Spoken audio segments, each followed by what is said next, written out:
Can I say I told you so? Back in the day there was only like 10 thumbs up on Amazon. Now there's 1,500. Gary knows. Trust Gary.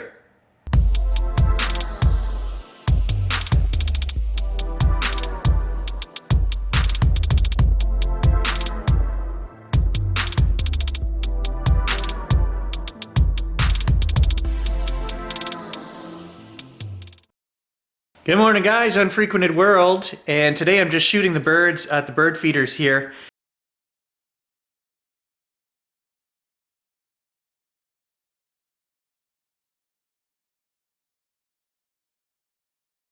And I wanted to talk to you guys about something I haven't given you an update on in 4 years. And that is my Neewer gimbal that I bought, okay? Very cheap gimbals that you can buy on Amazon. I paid $80 Canadian for mine. I think they're up to around $100 Canadian, so they cost next to nothing.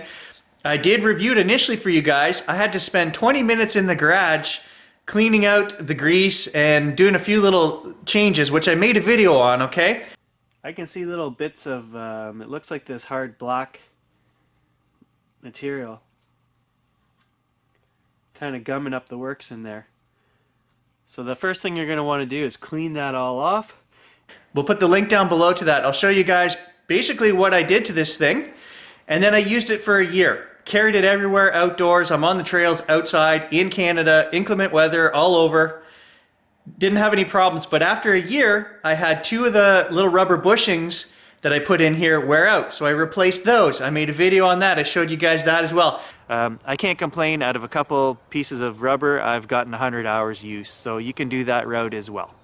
4 years later, okay, I haven't done anything to this gimbal. I want to show you how it's still working and spinning beautifully, and I haven't touched this thing since the last time that we changed those little rubber O-rings that I put in.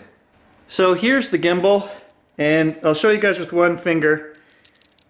This has not been re-greased since we bought this almost 5 years ago, and I used a wheel bearing grease, a waterproof grease that I put on my boat trailer. It's kind of a medium thickness, but I'll just show you guys with one finger. Right? I mean, this thing just spins for days. And the same thing goes for the up and down.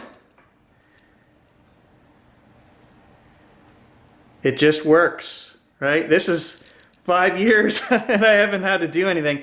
Now I will show you guys, so when the way they make these, it's just basically a pin that goes through and threads into this arm, okay? So when you loosen up this arm, I complained about this in the original video, it causes a bit of a space in here, which will cause this to, you'll just get a little bit of a movement in here, a millimeter of movement on the up and down plane like this. So that's the one downfall with this gimbal arm, okay?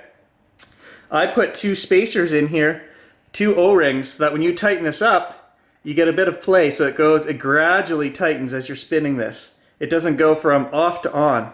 So that way now we're locked in, but if I just give it a little bit of a turn, it starts to move. It's pretty solid still. Give it another quarter turn. Now it's almost free. One more quarter turn and we're free. And so that's what those O-rings, when we put them in here as spacers, that's what they do. They give you a little bit of adjustability. But other than replacing those 1 year into use, using a little bit heavier duty O-ring the second time, it has now been an additional 4 years. I haven't had to do anything to this gimbal. And I'm running a 150-600 lens on here, and I also have a 300 f2.8, so 5 or 6 pounds worth of gear with each of these, and this gimbal, no issues at all. I'm not affiliated with these guys in any way, shape, or form. I just wanted a cheap gimbal for traveling that I thought, well, if it gets wrecked, I won't worry about it. I didn't want to spend $600 on a Wembley or one of the newer models. And have guys in the professional forums saying all the time, I wouldn't trust my $12,000 worth of gear on this or that. There's nothing wrong with that, guys. I've taken it apart. It's a very sturdy system. You know, there's one heavy-duty screw that holds everything in the bottom, and then the swing arm has that heavy threaded rod. So there isn't anything really that, you know, that's going to put your $12,000 gear at risk, okay?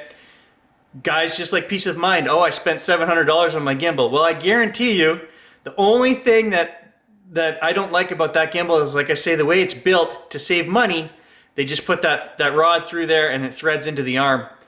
And that causes a little bit of a space gap.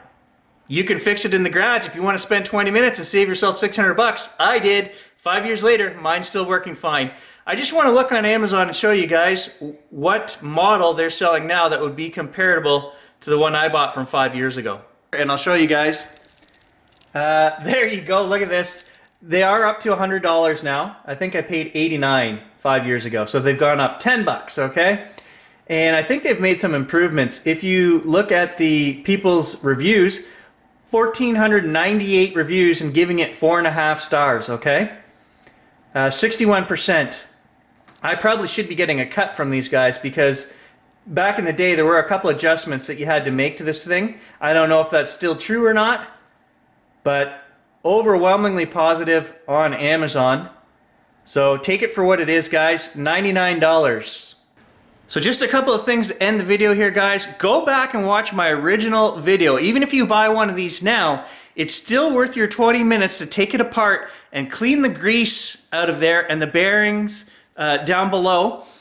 What you may find is that an original package that I got, there was a little bit of black crap mixed in, and so it wasn't the smoothest system. So even if you're just going to clean it when you buy a new one, okay, for 99 bucks, it's worth your time to take it apart, see any changes they've made. You may have to put a plastic piece in the bottom like I did in the original video. You may have to put rubber grommets in the tightening grip for the vertical adjustment. 20-minute fix, guys, 5 years later. I have had this thing out in -20, rain, cold, Northern Ontario, Canada, okay? That's where this thing sees all of its use. So I have not been kind or easy to it. And at this point, it doesn't owe me anything. I would buy another one for 100 bucks and just do the same procedures that I did to the original.